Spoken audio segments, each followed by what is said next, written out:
Today, I am pleased to be with author Malissa Chapin. And I've never met you before, Melissa, but this is a pleasure. Thank you for coming on Between the Lines Thank podcast. you. Thanks for So, having me. I've been looking at your website. It's a very interesting website with all the different things you do. So let's just chat a little bit about that first. And we have books to talk about and your writing journey and all those kinds of things that we can delve into. Tell us a little bit about your website. When I went on looking for just Melissa Chapin author, it popped into Shop Melissa Chapin. So tell us a little bit about that. Sure. I sell my books. You can get them directly from me. And the cool thing about that is I can add some extras. So there's some digital files that I can add to the books when you purchase them, ebooks or paperback, because I can't do that on any other website. So that's really fun. And then I sell my art and some of my art. And then I also sell things that book lovers might enjoy.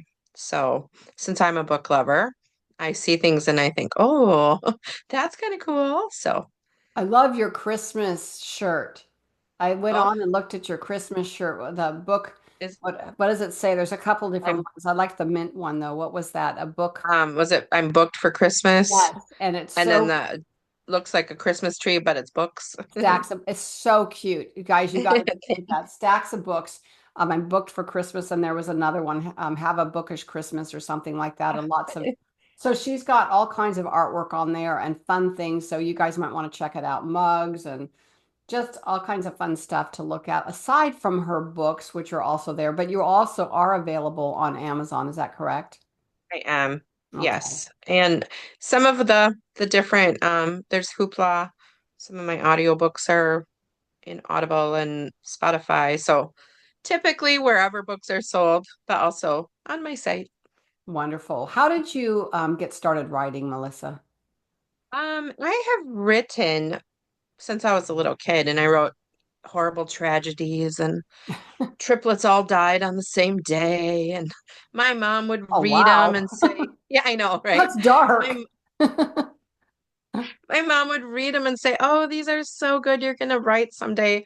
And I had a goal to be published when I was 12. I was a couple decades past that. But then life happens and you're busy, and then my mom passed away in 2020, and I thought, life is short, and if you're not going to follow your dreams, if you're not doing it, when are you going to do it? And I'm Right. not getting any younger. So I signed up for your novel Blueprint with Jerry Jenkins, Hmm. and I used all my fun money account because it was a investment. Right. And then I had a heart attack because I was Oh like, my oh, word. how did not? No, I apologize. Like I was like, oh no, why did I spend Oh, this okay. money? Boy, you scared me. I thought you look awfully It was young to have a heart attack. that was a expression, sorry.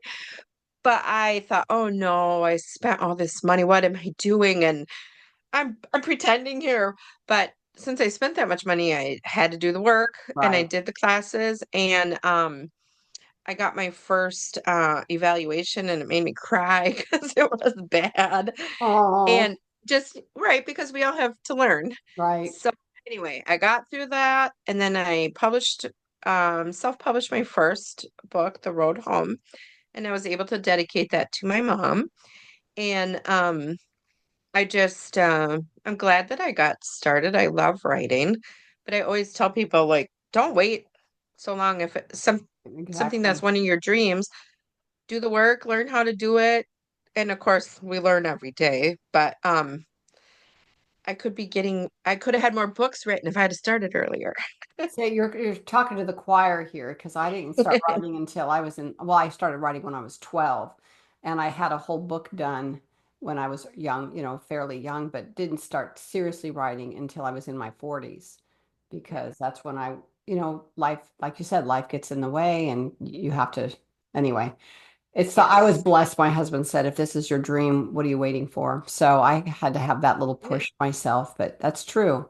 God puts things on our hearts for a reason, and to ignore it makes me think about the parable of the talents in the book of Matthew, when God puts something on our heart, that desire is from him for a reason. And if we're not following through, then we're basically bearing the talent that he's given us and the expectation Right? he hopes from it. Yeah. Yeah. So I think Mhm. it's biblical. I do think it's Yes. biblical. If you have this strong desire to do something, he wants to use it. So I'm glad you got started on that. So The Road Home was your first one, and that was a contemporary redemption story, correct? Yes. Are there any other like it's not so your other one is a cozy mystery series, which I love the name. It's Piper Haydn Piano Mystery Series. I love that name. So I'll delve into that Thanks. in a minute. But what is Sure. The Road Home supposed to be? Are there supposed to be more books coming from a series, or is that a standalone done? Well, I wrote it as a standalone, and I also it became a dual timeline in the middle of writing it. I don't suggest that. It was a lot of work to Yes. go back and make it work. But I intended it to be a standalone, and my readers were like, what about this story and what about that story? So I am working on a sequel. Okay. It's not coming as fast as as I would like, but it's loosely based on the Appalachian town where my grandma grew up. And it's fictionalized, but I still have cousins that live there, so she was my consultant to make sure I got things right. And then it starts in Wisconsin. I write kind of Wisconsin because that's what I am. You can probably hear that in my accent. And then they go on a road trip to Kentucky. And so there's like secrets and all kind of things. All kinds of mysteries that come along the way, which is what Yes. makes a book fun. And then you have your Piper Haydn piano mystery series. So I'd asked Melissa before we got on and started recording if she plays piano, and I asked her because for a very selfish reason, because I'm taking piano lessons. So my grandfather was a professional piano player, so it always interests me when I see somebody who's gifted that way. And Melissa, Mhm. you not only do play, you teach. So Yep. how long have you been teaching piano? Um, about 35 years. Wow. I started when I was a teenager. So, but I started playing piano when I was 4. Wow. Wow. That's We incredible. When we were growing up, we didn't have a choice. We all had to play piano, so all 4 of us are pianists and use our talents for the Lord and in professional ways. And we say our mom was a piano mom, like other moms are soccer moms. So he drove us to our lessons all the time.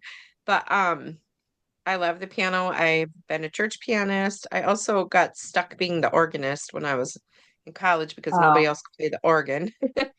But I love the piano. Oh, that's impressive. I was just talking to my sister when I was growing up. I wanted to play piano so bad. I had an older brother and an older sister. And when I asked my mom if I could take piano, she said no because your brother quit. And I was like, how fair is Oh, that? Well, then my sister told me, I was telling her that this last week. She goes, "Well, I quit first." So I quit and then he quit. And it's like oh, so I ended up she was. taking clarinet, and I don't even like the clarinet just because I wanted to play an instrument. I played it for 7 years in school just so I could play something. So I think I would have been more dedicated to the piano had my mom let me play. So now instead, I'm at my age trying to learn how to play, and my brain is not going to work as well. My fingers don't work as well, and Well, it's a challenge, but it's a I've I've actually never heard an adult say, "I'm glad my parents let me quit." They're usually like, "Let's not quit lessons. Why?" no. Because Well, they it is don't. harder. It's harder when you're adult, but you can do it. Well, I'm doing it. So yeah, I'm Good. doing it and it's fun. And even if I did play one time at our church with my piano teacher that I originally had was our pastor's wife. And I said, I loved Amazing Grace. And she goes, we're going to play it at church. And I'm like, no, I'm not. And she goes, yes, you are. We're going to do a duet. And we did it. And then everybody came up and said, I didn't know you played piano. And I'm like, I really don't, but I'm faking it. Nice. So, but it's Good. fun. Even if I can just play for myself, I just love music. Good. So that's Yes. pretty cool. So let's talk about um, you have the road home, and that was inspired by your Appalachian grandma story and all that. But then you have all these books, these series that are so cute. Murder goes caroling, murder goes solo, murder goes clamping, and they're all the Piper Haydn piano mystery books. So where did you get started with those and how did that come about? I just well, I love cozy mysteries. There's quite a few and different ones I enjoy reading. And because I'm a piano teacher and they say write what you know, Right. I started thinking about a piano teacher. And so So is the main character in the story? I'm guessing she's is a Piper. piano teacher. Yeah, Piper is a piano teacher. She owns a music academy. She was trained at Juilliard. I say Wow. I did not train at Juilliard, and she's richer and thinner than me, but Well, that's why we write, right? We write what we yes, what we wish. yes, yes. But Piper is kind of like you would think a piano teacher is, professional and prim, and her best friend Rosie is actually named Roosevelt, and Rosie loves vintage stuff, and she's super quirky and silly, and they're really good friends, and so they always, stumble across a murder. So that's part of the story. So they're amateur sleuths, and they live in a fictional town in Wisconsin called Cranberry Harbor. It's a tourist town, and Piper's family owns the orchards in the town, and they have, a business selling apples and cherries, and it's just the fun characters and the Which fun is town and the place we all wish we lived if there wasn't so much murder. Like the book series. Like they're always in these charming towns and then you're like, but there's a lot of murder. So, it's kind of funny how that happens, isn't it? yes. But cozy mysteries aren't gruesome or terribly frightening.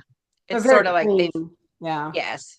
And all my books are Christian and wholesome. So, So we don't yes. see blood and gore and all that kind of stuff. No, Yeah. no. Or Yeah. it shouldn't keep you up at night.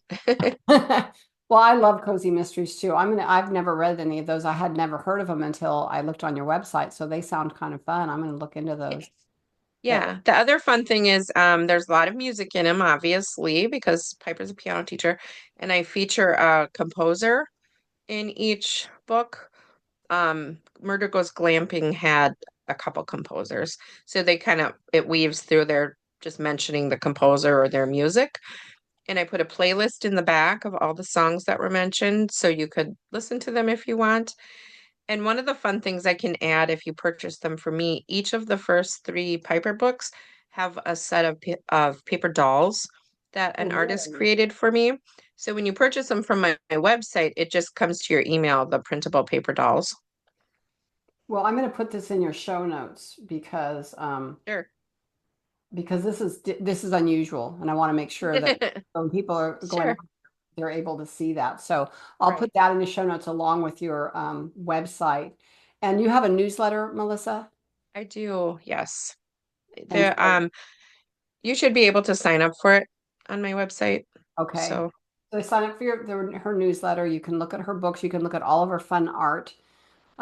Just there's so many things going on. So when you started working on, so I looked at the release dates of all your books. So Murder Goes Clamping is that the latest book? no, Murder Goes Caroling. Oh, caroling. I'm sorry. I'm looking at the wrong Oh, thing. that's I okay. apologize. Murder Goes Caroling. I was looking at that and I can't read my own writing. How sad is that? That's Murder Goes okay. Caroling was your last one. It was I'm guessing it's a Christmas one. Christmas. Yes. And so that's been a bit. So when do you plan on coming out with another book? Do you have any plans? Well, I'm working on the fourth one in the Piper series. Okay. Hopefully this year. Sometimes you know how life gets in the way and I the know. writing is not moving as fast as I would like it to move. And I'm also working on the sequel to The Road Home. And then, like all writers, I have all the ideas buzzing in my head. How, So, yeah. How often or how much time do you spend a day, do you think, writing? I mean, there's so much to it. You have we were talking about this, how crafts can get in the way and they kind of grow. And so yes, you have a son you're homeschooling and you have church activities and you have all, and a remote yes. job. So you have a lot going on. How much time are you able to devote to writing each day? Unfortunately, it's not always each day. Oh, So I've been, I used to be, at first I was very disciplined and I would get up early and just get the writing in and get things done. And then some things happened in life and the creativity is like sometimes it's there, but the discipline to sit down and get it. But I have been um working on projects. Also, Murder Goes Solo is the first book in the series, just started audiobook production. So I was getting that ready. So, I mean, I am doing things. It's just the writing isn't going as fast as I would like. So I hope to release the fourth book in the Piper series this year. I hope, but I have to have it written pretty quick here to have time for that. Who does your audio for you? I have one. The Road Home was narrated by Barbara Hensley, Hmm. and then I have a novella, Hope for Christmas. So my friend Tanya Reuter is her name. She does my audio, so she's doing the Cozy Mystery series as well. And she and I were homeschool moms together in the same town, and I randomly found out she does audiobooks. Oh, So really? Well, that's that's really helpful. fun to work with a friend. Yes, it makes it a little bit easier. It's so expensive. I know somebody who does audiobooks and she's paying quite a lot of money to have her audiobooks done. So my fear, I have one audiobook, but I don't think I'll ever recoup that money. It's just kind of Yeah, crazy how yeah. expensive it is. That's what everyone will be like, are you going to do an audiobook? And not necessarily. It But you costs a can lot of read it money. yourself, if you're I know. able. I don't have a But reader then you got voice to learn that. You got to learn how to do that and get the and the right equipment production. and learn Exactly. how to edit. And so every piece of the writing is something to learn. So It it's is. all good. It just It's when challenging. I went in, yes. I had been with a small publishing house up until this year, and I went indie for the first time and got all the rights back to my books. And so I was trying to format 14 books at one time, learning how to Mm, format and then upload. And that's a lot of work. If I that had is a reader voice, we were just listening, my husband and I just traveled to Oklahoma. It was a 10-hour each way trip to see my sister and we picked up an audiobook. It was Kristen Hanna's called The Women, Vietnam War historical series or historical book that was very, very dark. I mean, you can't do Vietnam without it being very dark. right. But the reader was so incredible, and that makes a huge difference.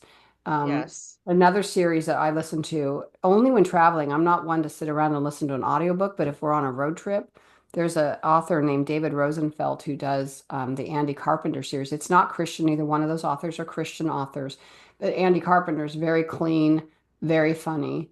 But I probably wouldn't read it because I hate to say this, I don't think the writing is spectacular, but I think the narrator is spectacular. Oh, And nice. Yeah. that makes all the difference in the world. He's like renowned and he's done over 25 books for him. Okay. So Nice. I think he sells his audiobooks more than he does his paperback book. That's kind of incredible Nice. that you can have somebody to do that. But yes, you're right. It's a lot of work and it's a lot of expense. And I don't think Yep. people they think they're you think they're you're bringing in the dough, Yeah. No. doesn't work No, that I said being an author is kind of the long game, trying to do way. everything right and learn everything and build up your platform and build up your mailing list. It just takes time. Nobody gets rich on a couple of books. Well, I had somebody tell me recently, oh, a couple of friends of mine both said, oh, I'm going to write me a book and make some money. And I said, well, don't quit your day job because it doesn't work that way. Right. Right. You have to have it's just so much work. And Yep. yeah, it's if you're in it for making money, you're in the wrong profession. Same as like I was a teacher for years, and I would tell people if you're in it to make money, you're in the wrong profession. So it's not got to be a heart issue. So Yes. so you're working on what do you know the name of your next cozy mystery book? I do, but I made a promise to my mailing list that they get to hear first. Okay, we don't get So to hear that, I guys. have not released it to my mailing list, so I'm not allowed to say yet. I would like to keep Okay. my promise. Well, maybe because we are actually going to publish this on June 19th. If you get that out where your mailing list gets to hear it first, maybe you could send Sure. me an email with it and I can put it in your show notes because Sure. that would be really Sure. nice that people can have that. That would, they would be able to look at that. So if you guys see this in the show notes, it means Melissa was able to get it to her readers first. And I understand that your email people have to come first on everything, whether it's a cover reveal or a title reveal or whatever it is. Yep. They have to be It's fun. their little bonus for following me. And we have lots of fun. I don't bug you and of course never sell your emails. And twice a month is the most I can get an email out, and it's usually not twice. But I do giveaways, and I love to ask questions and hear people reply and tell me like this week I sent one and it was, do you like audiobooks or not? So then people would send me an email back about what they like about audiobooks. So it's try to get to know each other a little bit. Right. And do you have a lead magnet for your newsletter? I don't, well, I have a printable reading journal you can get. I'm working on writing a lead magnet. So But that's a lead again, magnet. It's still a it gift. is, but it doesn't tell you anything about my writing. So Yeah. Well, something is better than nothing. And obviously, like you yes. said, you have all these giveaways when people buy books on your website. That's very nice to have too.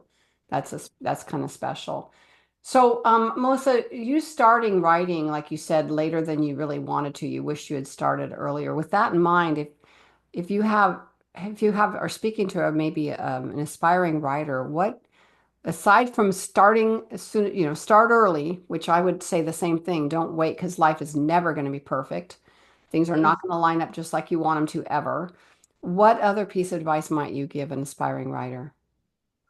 I always encourage people to do their best because sometimes people say, well, God gave me this story.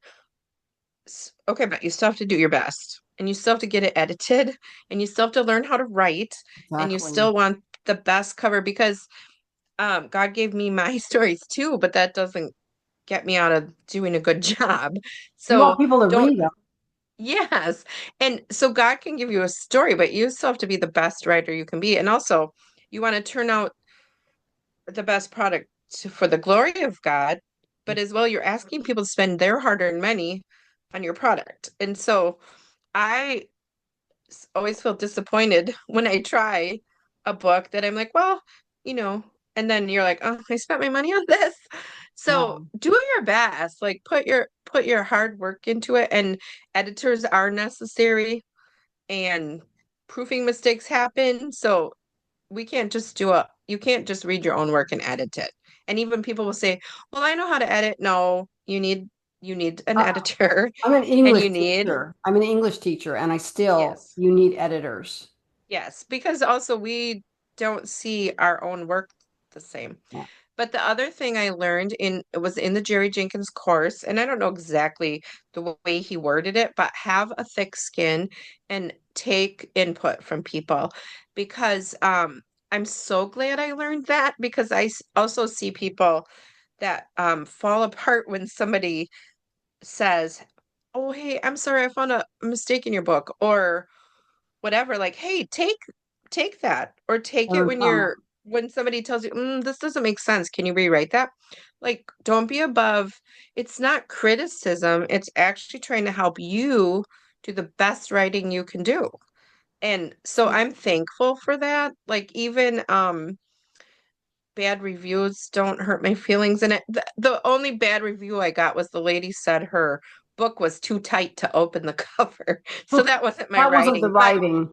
no, but I do have a group of early readers, and I tease they're brutal. They are brutal with me.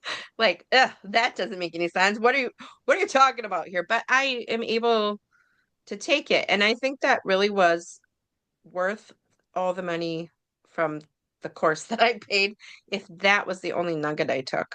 Just don't be too sensitive to take input from people who are further along than you. And most people, especially in the Christian writing world, they aren't trying to hurt your feelings or trash your book. They're actually trying to help you. So Instructive. if you can take that, then you really are going to go further. Let me piggyback on that too, Melissa. I think it's important that if you're writing, that you find critique groups. I started out in big critique groups where we had several people, but now I'm down to two other critique partners that I work with. But it is important for other people to get eyes on that book. Even, I don't care if you're just beginning writing, find a critique group that you can go to because they are going to help you build your craft. If you can afford to go to conferences, go to conferences if you can afford to take classes. I did a Jerry Jenkins class early on as well. Mhm.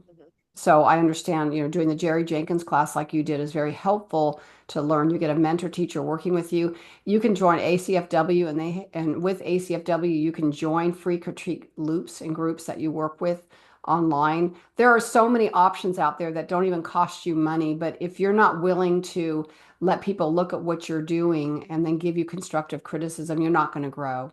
You're not going to grow. Right. And God's not going to bless that. We have to be willing to look at our own errors and mistakes. And, if my critique group says, oh, I don't understand what this means, or could you reword it? I'm like, if one person tells you they don't understand it, think about that. You know, Right. there's maybe several others that don't. If you have a big critique group and you got one critique saying one thing and the rest of them saying something different, that's different. But you need to be able to take that criticism and turn it into something productive.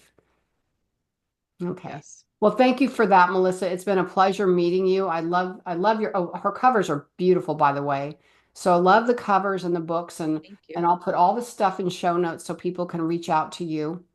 All And right. if you do get that email out before we publish this in June, then you let us know what that next title is going to be, and we'll get that in the show notes as well. Okay. All Okay. right. Thank you. You're welcome. Thank you so much. And I just pray that your writing journey is truly blessed, Melissa. You. I appreciate that. Yours as well. Thank you so much. Have a Thank great you. day. Bye. You too. Bye.